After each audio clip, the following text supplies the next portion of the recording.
Hey everyone, welcome aboard. I'm Jason, and if you're watching this video, you obviously have a kickstart shaft that has been welded on at some point. Obviously not the desired repair.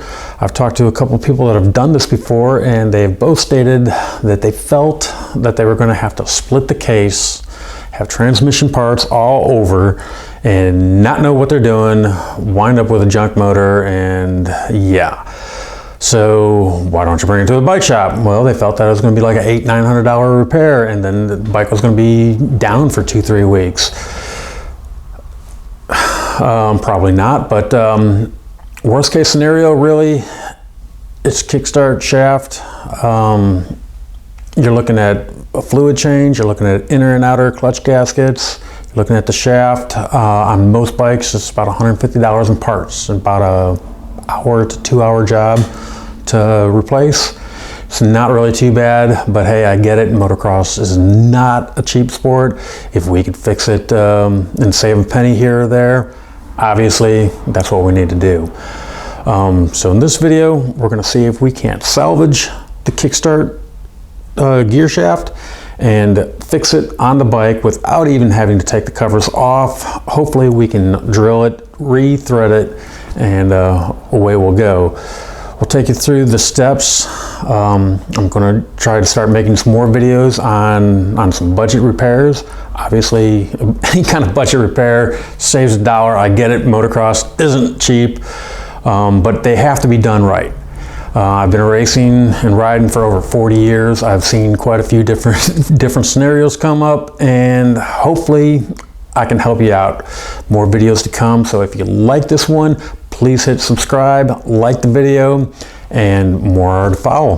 Thanks, let's get started.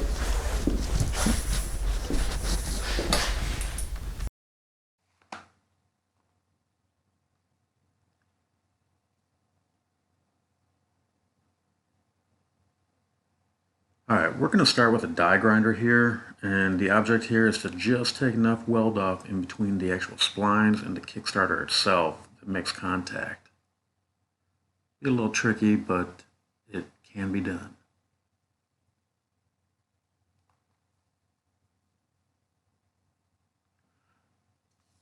Alright, once you're at this point, there's still going to be a little bit of weld in between the splines and the Kickstarter itself, and you're going to have to take a couple pry bars, wiggle back and forth. It's a little tricky, be careful, but it does come off.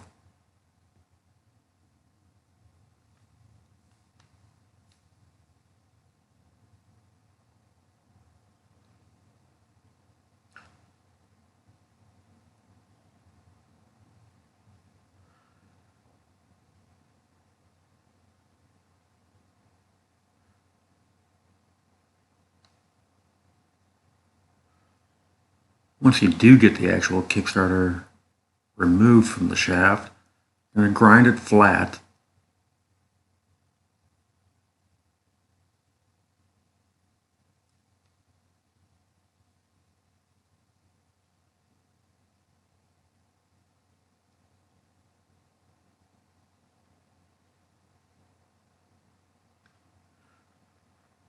Okay, now you're going to take a center punch.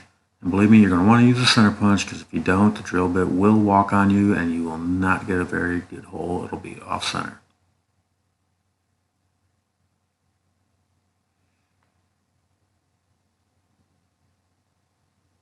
Okay, now you're going to want to use a small pilot hole. You'll drill through the weld and you'll actually get to the original hole from the shaft originally. We're going to be using an M6 helicoil, so the final size of the hole is going to be a 6.2 drill.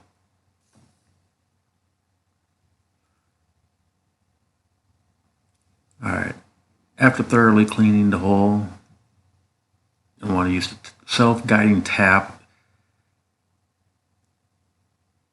Try to start it as straight as you can. It will kind of self-align itself, but the closer to straight you can get it, the better.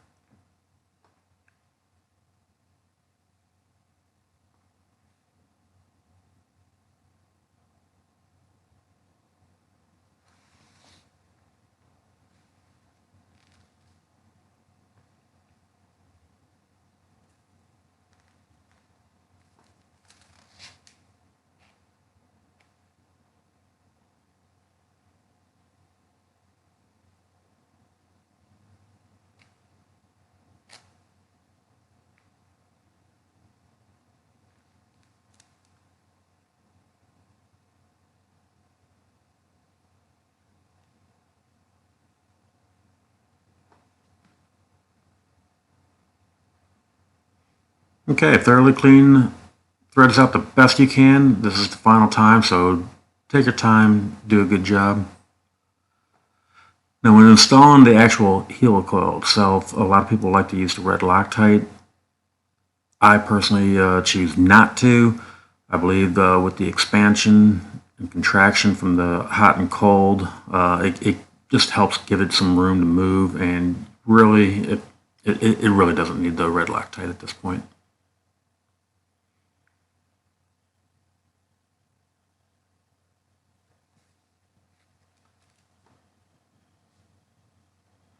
Now once the threads are actually installed and I'm going to go with the new bolt, I'll use the blue Loctite.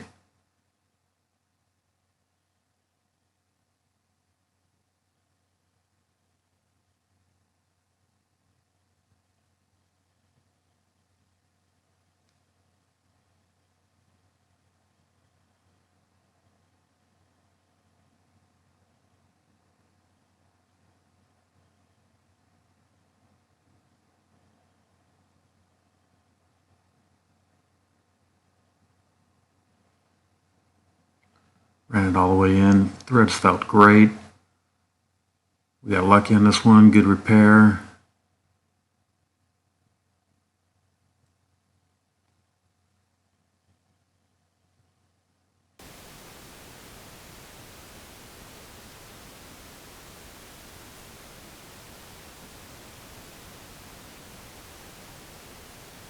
Total repair time on this job took really no more than 30 minutes.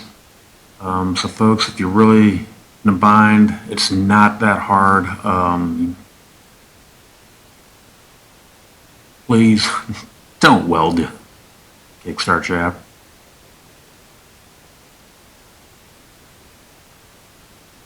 And that's pretty much it.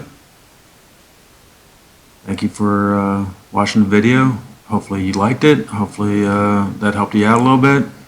Please like, subscribe, more videos to follow, and thank you again.